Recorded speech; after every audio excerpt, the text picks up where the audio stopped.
Hello guys, so dahil mura ang pizza, so mamimigay tayo. Siyempre unahin natin pagbigay yung pamilya ng trabahador natin, isa sa kasama natin dito sa pagsasaka. Yan.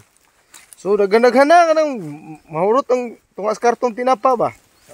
So bigay tayo ng isang sako muna ngayon. Susunod harvest naman po isang sako ulit.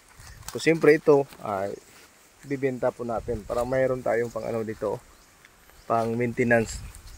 Yan. So, yung kilala niya isa kasako gyud atong darong baryo ipanghatag pagkuha dia daan oy. Yan. Dahaga baka dia. So yan, so sample yun sa pagbahagi natin, no. Yan. Sergio Botate ang una nakaabil. Pagdala sa inyo pud ko. Alain po kung di ka magdago. Kauji. Dito na lang na bahin-bahin nun. Yan. Sini po dia hang good. Good mo po na.